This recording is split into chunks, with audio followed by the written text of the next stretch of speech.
about parshas Chayei Sarah. He's asking that they should engage with Ephron ben Sochar on his behalf. He should give to me. As Morsa Machpelo, Ashelo, I should say so they. Yet the terminology he uses, he should give it to me.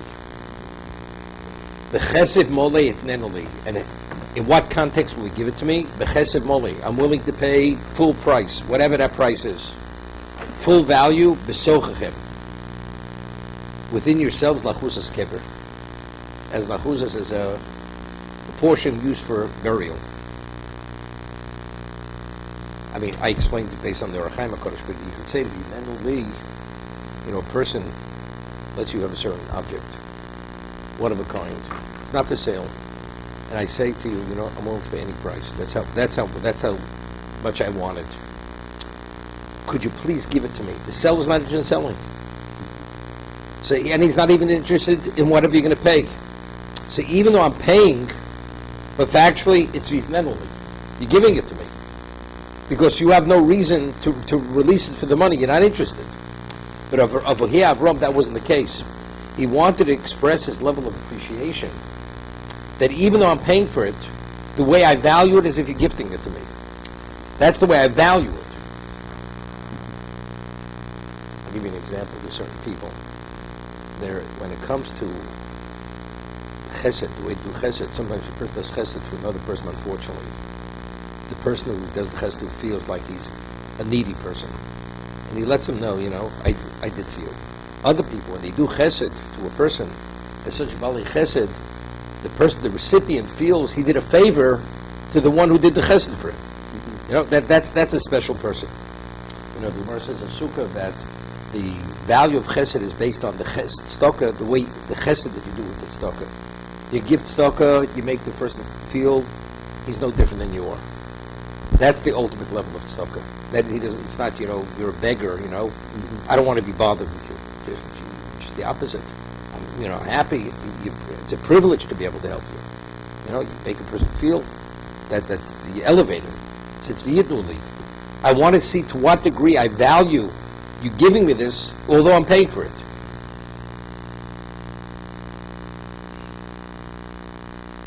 What's besochem lachuzas kever? If you go with the Orachaim HaKodesh, there's always certain areas were not designated for cemeteries. Could you imagine a person buys a piece of property on Fifth Avenue? Besides, he can afford anything. He's going to make it into a cemetery. It's not zoned for cemeteries. So therefore, the Morsa Machpelah, how could he take that and use it for Achuzas Kever? Right? Yitnenuli b'sochachem. If you give it to me and you see me in your midst, no different than you are, so just as you're able to use things for certain things, you understand, you have a person who's a citizen has certain rights. A person who's a foreigner doesn't have the same rights. It's more flexible for the citizen. I want to soch him. If you see me as I'm within you, like you said, I'm a stranger or I'm a citizen. If you see me as yourselves, then it's besochem. Then I could use it achuzas kover. I could use it for a burial location.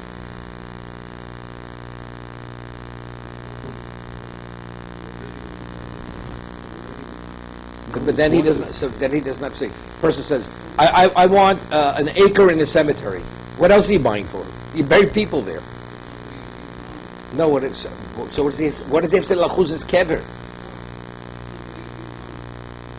No, but I'm saying maybe for the people of the community they could have it. But for a stranger, you don't bury your dead here. It's only for our dead. Your dead, you go somewhere else. Potter's Field.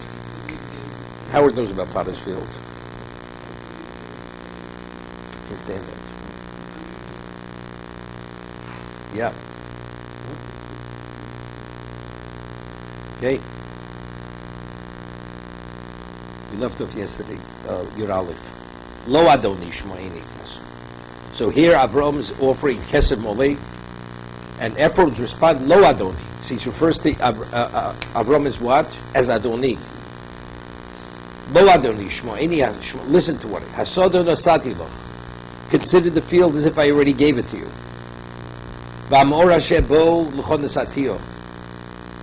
And not only the field, the cave in the field, consider it as if I gave it to you already. La'eni b'nei ami nisati loch. And consider it given to you as if it's before all the members of the community. Therefore, you can bury your dead there. It's already, consider it yours. Consider it, it's a done deal. It is more than a done deal. It's yours already. Lo adoni lo sikno sebedomi. Nisati lo chareyu commotion asatio. They say, people talk a good game. Chazal tell us, we learn from Ephron, Rishom, Omer Harbe, Omer Enamos Mafil Mat. They promise you the world and they don't deliver as much as an iota. Consider it yours. You don't have to pay. When it actually came to what? To release it, to transfer it, nothing less than beyond top dollar. That's Ephron. Vayishtachu Avram b'fnei Amoritz. Avram bowed before the Amoritz.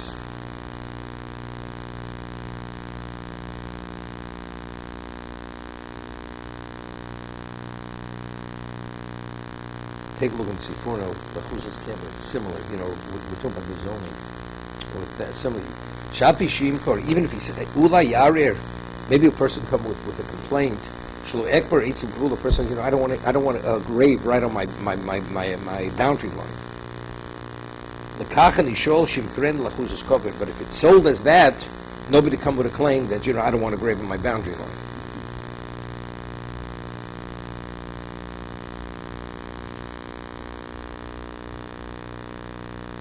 Okay, let's see the Gemara. This whole Back and forth. yeah, it's all about negotiating. It's all about negotiating for the muckle, the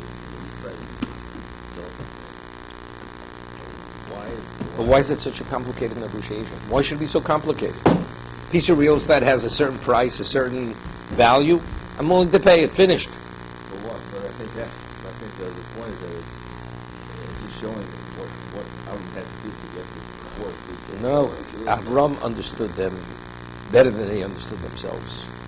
And therefore he had to, when he negotiated it, he had to cover every base. Right. That afterwards they shouldn't be able to actually undo the transaction. So why are we focusing on this? Why is there such a focus? Of course, you see to what extent he went to do the chesed for Sori then. And why this? Not this grave, find another grave. No, there's something special in the Moshe Machpelah. Take a look in the Rabbeinu Bachya. When the neshama sends, how does it send? The Moshe Machpelah, what do you think Adam Chava buried there? Of course, the neshama sends, there's something called Shara Shamayim, the gate to heaven. It goes straight up. It doesn't have to take any circuitous route. It's the most direct route to Shamayim is the Moshe Machpelah. Avram knew that. And that's why he wanted specifically, and that's why the four most special couples ever existed are buried in that location. Yeah. Davening, because they're there. It has nothing to do because they're Shari Shabbat. It's because they're there. But also to show that the Moshe Machpelah is ours. Is Avram. No. The Bobby nihilistic nonsense. Ours, We will not give it up. It has nothing to giving it up. It's a holy place because the Ovis HaKadoshim are there. No, but it seems like that's the focus that you really see how it belongs to Avram. What do you think Adam and Chava were buried there? What do you think they were buried there? They just happened to just choose that place? You said at that time, you said take the land and put the cables inside it, so maybe he didn't even realize that the cables on the station. Of course he didn't realize. That's what David just mentioned, the Chazal. So You said use the word, haunted. Right? That's why you can't sleep at it. It's haunted, you understand? Right. It's a good thing you don't sleep too close to that cave. Okay. Baruch Hashem.